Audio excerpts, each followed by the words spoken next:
নমস্কাৰ প্ৰিয় দৰ্শকসকল, চাবলৈ আৰম্ভ কৰিছে আসাম লাইভ 7 আৰু কেমেৰা পাৰ্চন বৈদ্যুত ভূঞাৰ সহযোগত মই বিকাশ। মৃত্যু চিৰন্তন আৰু স্বাভাৱিক, কিন্তু এই মৃত্যুৰ তাৎপৰ্য ভিন্ন। যিসকলে কেৱল মাত্ৰ ব্যক্তিগত জীৱনৰ ভোগবিলাসত মত্তত থাকি মৃত্যুক আঁকোৱালি লয়, সেই মৃত্যু মানুহৰ মানসপটৰ পৰা সহজেই পাহৰণি গৰ্ভত লীন যায়। কিন্তু যিসকলে ব্যক্তিগত জীৱনৰ কৰ্মৰাজি কৰাৰ উপৰিও সমাজ জীৱনৰ বাবে নিজক বিলীন কৰি দিয়ে, সমাজৰ স্বাৰ্থত এগছি সদায় প্ৰজ্বলিত বন্তি হৈ ৰয়, সেই মৃত্যু সাধাৰণ মৃত্যু নহয়। সেই মৃত্যুক সমাজে বছৰৰ পিছত বছৰ, দশকৰ পিছত দশক নিজৰ মানসপটত জীয়াই ৰাখে। আৰু তেনে এক মৃত্যুৱে হৈছে আমগুৰিৰ এগছি চিৰ প্ৰজ্বলিত বন্তি ৰঞ্জন দেৱ মহন্ত ছাৰ। আৰু আজি আমি উপস্থিত আছো ৰঞ্জন দেৱ মহন্ত ছাৰৰ আদ্য শ্ৰাদ্ধত। আৰু আপোনালোকে দেখিছে আমগুৰিৰ জ্ঞানজ্যেষ্ঠ বয়োজ্যেষ্ঠ ব্যক্তিসকলে ইয়াত উপস্থিত হৈছে, তেখেতক শ্ৰদ্ধাঞ্জলি জ্ঞাপন কৰিবলৈ আহিছে। বিভিন্ন গুণমুগ্ধ ব্যক্তিসকলে, পুৰুষ মহিলাই আজি ইয়াত সমবেত হৈছে। আমি তেখেতসকলৰ মনোভাৱ জানিবলৈ চেষ্টা কৰিম আৰু আপোনালোকক সামগ্ৰিক পৰিৱেশ আমি দেখুৱাবলৈ চেষ্টা কৰিম। চাওঁ আহক। শ্ৰাদ্ধৰ দিনা তেখেতক আমি শ্ৰদ্ধাৰে স্মৰণ কৰিবৰ কাৰণে আমি এখনি আজি আদ্য শ্ৰাদ্ধৰ আগমুহূৰ্তত এখনি স্মৃতিচাৰণ সভা আমি অনুষ্ঠিত কৰিছোঁ। এই স্মৃতিচাৰণ সভাত আমাৰ বহুখিনি গোট থাকি যাব পাৰে। আমি কাৰণ আমাৰ তৰফৰ পৰা আপোনালোকৰ ওচৰত ক্ষমা ভিক্ষা মাগিছোঁ।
আমগুৰিৰ বাবে আজি এটা বৰ দুখৰ দিন। কি ক'ব আজি স্মৃতি তৰ্পণ অনুষ্ঠানত উপস্থিত থাকি আপুনি কি ক'ব? আসাম লাইভ 7ক মই প্ৰথমতে সাদৰ সম্ভাষণ জ্ঞাপন কৰিছোঁ। আৰু আজি আমগুৰিৰ বাবে এটা দুখৰে দিন। এই দুখৰ দিনটো আপোনালোকে আটাই গম পাইছে। আজি শ্ৰদ্ধাঞ্জলি অনুষ্ঠানত উপস্থিত হৈ আমি অনুভৱ কৰিছোঁ যে দিনে দিনে বা সময়ৰ লগে লগে ঠাইবিলাক যেন উৰুঙা হৈ গৈছে।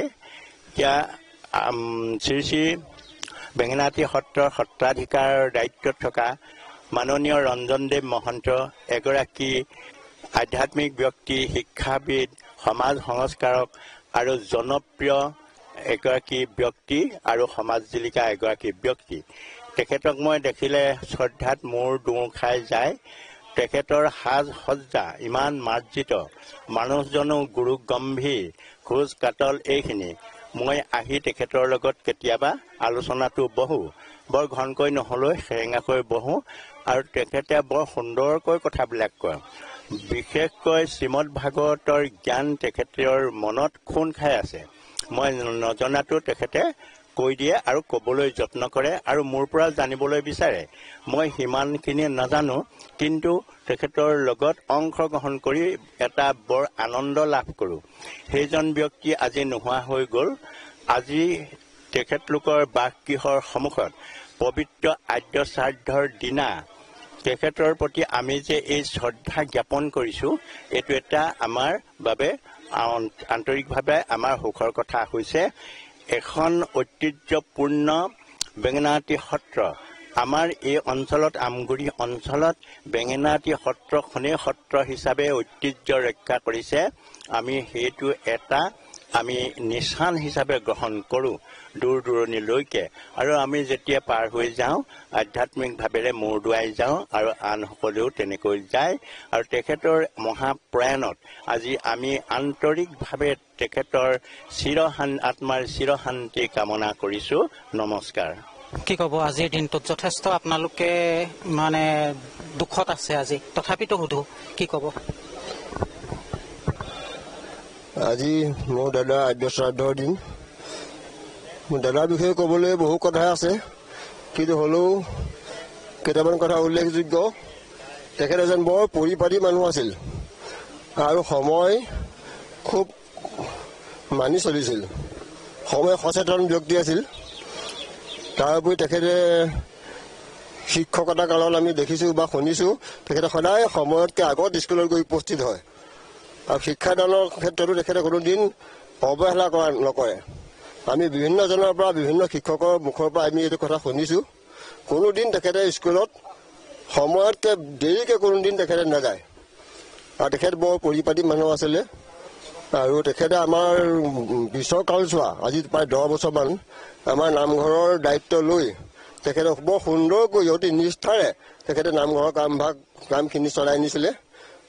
বাসুদেৱ বিগ্ৰহ ধোৱা, তেখেতে নাম গোৱা, তাৰপিছত মণিকূটৰ বন্তি জ্বলোৱা, সেইখিনি গোটেইখিনি কাম তেখেতে অতি নিষ্ঠাৰে পালন কৰি আছিলে। সেইখিনি তেখেতৰ প্ৰতি মোক ক'বলগীয়া। আমগুৰি সমাজ জীৱনৰ পৰা হেৰাই গ'ল এগছি প্ৰজ্ঞাৰ বন্তি, যি গছ বন্তি আমগুৰি সমাজ জীৱন পোহৰাই তুলিছিলে। আৰু আজি তেখেতৰ এই অনুষ্ঠানত আদ্য শ্ৰাদ্ধত উপস্থিত থাকি আপুনি কি ক'ব? মই এইটোৱে ক'ব খোজো, সংস্কৃতত এটা শ্লোক আছে, আয়ুষ কৰ্মচ বিত্তং বিদ্যা নিধনম এবচ পঞ্চৈতানি ধাৰয়তি গৰ্ভস্থমেব দেহিনাং। মানে গৰ্ভত যেতিয়া সন্তানে স্থিত লয় সেইমতেই আয়ুষ কৰ্ম ধন চাকৰি ঘৰ দুৱাৰ সেইবিলাক নিৰ্দিষ্ট হয়। আৰু সেই মৰ্মে তেখেতে আমাৰ মাজৰ পৰা অকালতে হেৰাই গ'ল বুলি আমি ক'ব লাগিব। যদিও 82 বছৰ হৈছিল, তেখেতৰ আয়ুস আৰু থাকিব লাগিছিল, কিন্তু বিধিয়ে যিটো নিয়ন্ত্ৰণ কৰি থৈছে, যে সংস্কৃততো আছে কি মই অকণমান পাহৰি গৈছোঁ, পুৰণা আত্মাটোৱে পুৰণা দেহটো এৰি নতুন পোচাক পিন্ধে। আৰু সেয়া গুৰুজনে শাস্ত্ৰত লিখিছে, যেন জোকে তৃণ পালে এৰে আনৰ তৃণ। জোকটোৱেও নতুন এডাল ঘাঁহ পালে পুৰণা ঘাঁহডাল এৰি পেলাই নতুন ডাললৈ গুচি যায়। এতিয়া তেখেতেও সেই পুৰণা জৰাজীৰ্ণ দেহটো এৰি নতুন দেহ ল'বলৈ গতি কৰিছে। তেখেতৰ যাত্ৰাত আমি বেজাৰ নকৰি তেখেতক আমি অভিনন্দন জনাব লাগে, যাতে তেখেতে যিখন নতুন স্থানলৈ গতি কৰিছে সেই স্থানত সুখে সন্তোষে থাকক আৰু য'তে আছে তৈৰে পৰা আমাৰ প্ৰতি আশীষদায়ক হওক। এইখিনিকে মই ধন্যবাদ বাইদেউ। প্ৰিয় দৰ্শকসকল, আত্মা জুইত নুপুৰে, আত্মা বৰষুণত নিতিতে, আত্মা ৰ'দত নুশুকায়, আত্মাই মাত্ৰ পোচাক সলনি কৰে। এটা ধুনীয়া ব্যাখ্যা বাইদেৱে দাঙি ধৰিলে। আৰু এই কথাটো যদি আমি মনত গভীৰভাৱে সোমোৱাই ল'ব পাৰোঁ, তেতিয়াহ'লে মৃত্যু অপ্ৰাসংগিক, মৃত্যু মাত্ৰ এটা শব্দ। ব্যক্তি আমগুৰি সমাজে হেৰুৱালে। আজি থাকি কি ক'ব? মোৰ প্ৰথম চাকৰিত জইন কৰিয়ে আগৰৱালা প্ৰাথমিক টাউন স্কুলত জইন কৰিয়ে তেখেতৰ ঘৰতে বছৰ দিন থাকি বিদ্যালয় অধ্যয়ন কৰিছিলোঁ। তেখেতৰ ধাৰ মই জীৱনত পৰিশোধ কৰিব নোৱাৰোঁ, সেইটো মোৰ বিবেকে কোনো দিন মানি ল'ব পৰা নাই। তেখেতে বৈকুণ্ঠগামী হ'ল। তথাপিও আজি এই তেখেতক একাজলি অশ্ৰুঞ্জলিৰে তেখেতক বিদায় দিছোঁ। গতিকে য'তেই আছে ত'তেই শান্তিৰে থাকক আৰু আমাক এই পৰিয়ালটিক সমাজক যাতে আশীৰ্বাদ প্ৰদান কৰে তাৰেই কামনা কৰিছোঁ। এজন ঋষিৰো ঋষি, এজন ঋষিতুল্য মনীষীক আমি আজি হেৰুৱাই অতিকে মৰ্মাহত হৈছোঁ। গতিকে তেখেত আমগুৰিৰে নহয় সমগ্ৰ অসমৰে নহয় সমগ্ৰ বিশ্ব দৰবাৰত প্ৰতিষ্ঠিত এজন ব্যক্তি যাৰ নাম ৰঞ্জনদেৱ মহন্ত। গতিকে মই তেখেতক কৌটি কৌটি সেৱা নিবেদন কৰিছোঁ। ধন্যবাদ। মোৰ ভাষাটো নাই বাৰু বিশেষ ভাষা আৱেগিক হৈ পৰিছে যে তেখেত এজন মানে আমগুৰিবাসীৰ বাবে আজি এটা দুখৰ খবৰ যে সকলো আমগুৰিবাসী আজি কান্দিছে যিহেতুকে যে আমাৰ এজন আধ্যাত্মিক গুৰু প্ৰাক্তন শিক্ষক সমাজৰ লগত জড়িত ব্যক্তি আমাৰ ৰঞ্জন খুৰাদেৱ এই ইহৰ লীলা সংবৰণ কৰাত আমি দুখ প্ৰকাশ কৰিছোঁ।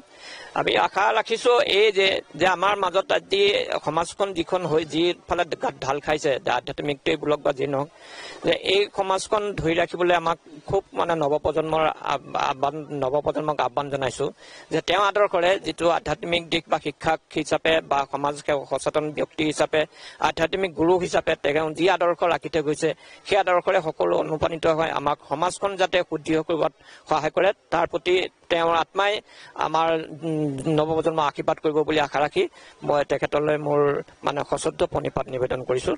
ধন্যবাদ। এটা দুখৰ দিন, এটা দুখৰ সময়, কি ক'ব?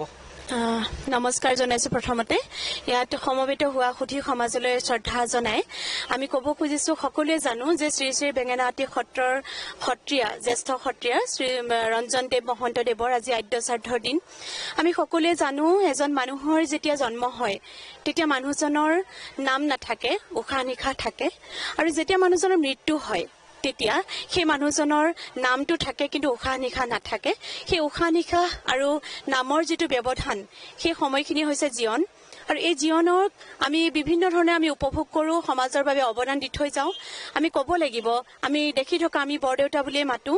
ৰঞ্জনদেৱ মহন্তদেৱে যথেষ্ট কষ্ট কৰিছে তেখেতৰ জীৱনত, সমাজ জীৱনৰ প্ৰতি তেখেতৰ অৱদান আছে। তেখেতে শিক্ষকতা কৰিছিল। আমি জানো 794 নং কিস্তুৰচাহ নাগৰলা নগৰ প্ৰাথমিক বিদ্যালয়ৰ তেখেত শিক্ষক আছিল। তাৰ লগতে 410 নং ভূঞাগাঁও প্ৰাথমিক বিদ্যালয়ত প্ৰধান শিক্ষক ৰূপে অৱসৰ গ্ৰহণ কৰিছিল। গতিকে এই শিক্ষকতাৰ মাধ্যমেদি তেখেতে যি এডল সমাজৰ সৃষ্টি কৰি থৈ গ'ল, সেই সমাজৰ যি অৱদান আগবঢ়াই থৈ গ'ল তাৰ কাৰণে তেখেত ধন্যবাদ আৰু কৃতজ্ঞতাৰ পাত্ৰ।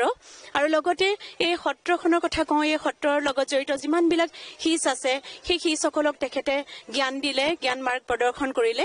গতিকে সেই শিচসকলে সমাজখন ধৰি ৰখাত অৱদান আগবঢ়াব। আৰু গীতাত আছে যে এজন ব্যক্তিৰ যেতিয়া জন্ম হয় আৰু জন্ম হোৱাৰ পিছত সেই ব্যক্তিজনৰ মৃত্যু হোৱাটো অনিবাৰ্য, আৰু মৃত্যু হোৱাৰ পাছত পুনৰ যে জন্ম হ'ব সেইটো অনিবাৰ্য। গতিকে এই ক্ষেত্ৰত আমি ক'ব খোজো, আমি দুখ কৰাতকৈ আমি কামনা কৰিছোঁ আজি আমগুৰি মহাবিদ্যালয় পৰিয়ালৰ তৰফৰ পৰা যে তেখেতে মোক্ষ লাভ কৰক আৰু তেখেতৰ জীৱন পৰিপূৰ্ণ হওক।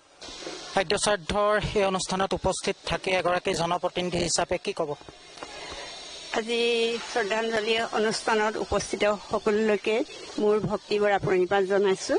আৰু তেখেতৰ বিয়োগত সঁচাকৈয়ে মৰ্মাহত হৈছোঁ।